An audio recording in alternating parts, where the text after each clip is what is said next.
ఎట్లా ఎవరెవరు రాఖీ కట్టిరు. రేవంత్ రెడ్డికి సీతక్క రాఖీ కట్టింది. చిత్రంలో సతీమణి గీత, మనవడు రేయాన్స్, కుమార్తె నైమిష. ఇది ముఖ్యమంత్రి. గాంధీ భవన్లో ఉప ముఖ్యమంత్రి బట్టికి రాఖీ కడుతున్న రైతు కమిషన్ సభ్యురాలు భవానీరెడ్డి గారు. పక్కన మహేష్ గౌడ్, పొన్నం ప్రభాకరు. నెక్స్ట్ బీజేపీ ఆఫీసులో కేంద్ర మంత్రి కిషన్ రెడ్డికి రాఖీ కట్టిరు ఆ పార్టీ లీడర్లు, మహిళలు కొంతమంది. కేసీఆర్కు రాఖీ కట్టిరు కేసీఆర్ అక్క లక్ష్మీబాయి, మరో అక్క జయమ్మ, చెల్లెలు వినోదమ్మ, భార్య శోభ. కేటీఆర్కి అయితే కట్టలే, ఎవరు జనాలు పోయి కట్టినట్టు కానీ వాళ్ళ పార్టీ లీడర్లు వాళ్ళు కవిత రాఖీ కట్టలే. ఎందుకు కట్టలేదంటే ఈయన ఆమె అన్నదట, మెసేజ్ పెట్టిందట, రావాలన్నా మరి ఎట్లా అన్నా మరి రాఖీ కట్టాలి కదంటే, లేదు నేను అవుట్ స్టేషన్లో ఉన్నా అవసరం లేదన్నాడట. ఎందుకంటే ఇద్దరికి పడతలేదు కదా. సరే మరి ఎంత రాజకీయాలు ఎంత ఇది ఉన్నా కూడా చెల్లె ఫోన్ చేసి రాఖీ కడుతుంటే కట్టించుకోవాలి కదా అని అంటే, వాళ్ళకి బంధాలు, బంధుత్వాలు, ఎమోషన్స్ ఎక్కడివి, రాజకీయమే ఉంటుంది.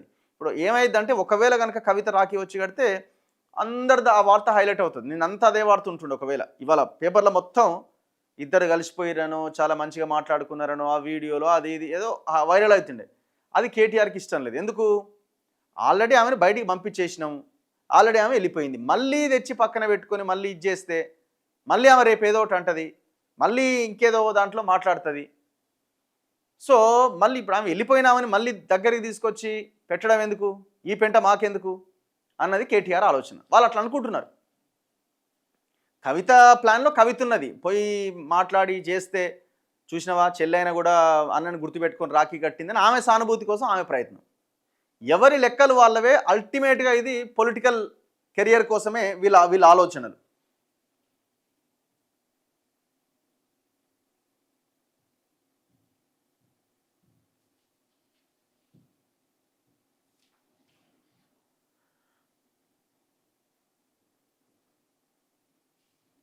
నెక్స్ట్ ఆంధ్రజ్యోతి విషయానికి వద్దాం. ఆంధ్రజ్యోతిలో ఇవాళ కనిపిస్తున్న వార్తలు ఇగో, అనుబంధానికి బ్రేక్. వీళ్ళు రాసిరు చూడండి.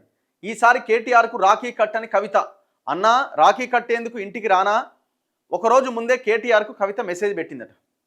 నేను అవుట్ ఆఫ్ స్టేషన్ అంటూ కేటీఆర్ రిప్లై ఇచ్చిందట. అవుట్ ఆఫ్ స్టేషన్ అని నేనే లేని బయటికి వెళ్ళిపోయినా అన్నాడట.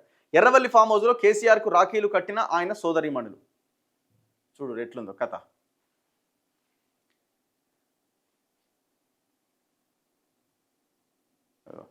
ప్రతి రాఖీ పండుగకి సోదరుడు కేటీఆర్కు రాఖీ కట్టి ఆయన నుంచి ఆశీర్వాదం తీసుకొని అభిమానాలను చాటుకునే కల్వకుంట్ల కవిత ఈసారి ఈ సాంప్రదాయానికి బ్రేక్ చెప్పారు. ఈసారి కేటీఆర్కు ఆమె రాఖీ కట్టలే.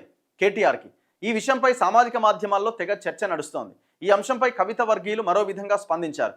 పండుగకి ఒకరోజు ముందే అంటే శుక్రవారమే అన్నా రాఖీ కట్టేందుకు నేను ఇంటికి రానా అని కేటీఆర్ కవిత మెసేజ్ చేశారని చెబుతున్నారు. కేటీఆర్ మాత్రం శుక్రవారం తన ఇంటి నుంచి పార్టీ కార్యాలయానికి చేరుకున్నారు. అక్కడ రాఖీ వేడుకలు జరగ్గా లగచర్ల గిరిజన మహిళలు ఆయనకు రాఖీ కట్టారు. అనంతరం అక్కడి నుంచి కేటీఆర్ నేరుగా బెంగళూరు చేరుకున్నారు. ఆ తర్వాత కవిత పంపిన మెసేజ్కు ఆయన రిప్లై ఇచ్చినట్లు బీఆర్ఎస్ వర్గాలు వెల్లడించాయి. నేను అవుట్ ఆఫ్ స్టేషన్ అంటూ ఆయన కవితకు తిరిగి మెసేజ్ పెట్టినట్టు ఆ వర్గాలు చెబుతున్నాయి. శనివారం కూడా ఆయన హైదరాబాద్లో లేరని ఆ పార్టీ వర్గాలు పేర్కొన్నాయి. మరోవైపు ఎర్రవల్లిలోని కేసీఆర్ ఫామ్ హౌస్లో రాఖీ పండుగ ఘనంగా నిర్వహించినట్టు బీఆర్ఎస్ వర్గాలు వెల్లడించినాయి. సో మీకేం అర్థమైంది ఇందులో? మీకేమర్థమైంది? నిజంగానే ఆయన అవుట్ ఆఫ్ స్టేషన్ వెళ్ళిండి కాబట్టి కేటీఆర్ కవితను కలవలేదు అనుకుంటున్నారా? లేదు ఇందులో పొలిటికల్ లైన్ ఉందనుకుంటున్నారు. 100% ఇందులో పొలిటికల్ లైన్ ఉన్నది. కవితనేమో దగ్గరగానే ఉంటున్నట్టుగా ఉండి నేను ఇంత చేసినా కూడా వాళ్ళని బయటికి పంపిస్తున్నారనే సానుభూతి కోసం ఆమె ప్రయత్నం ఆమెది.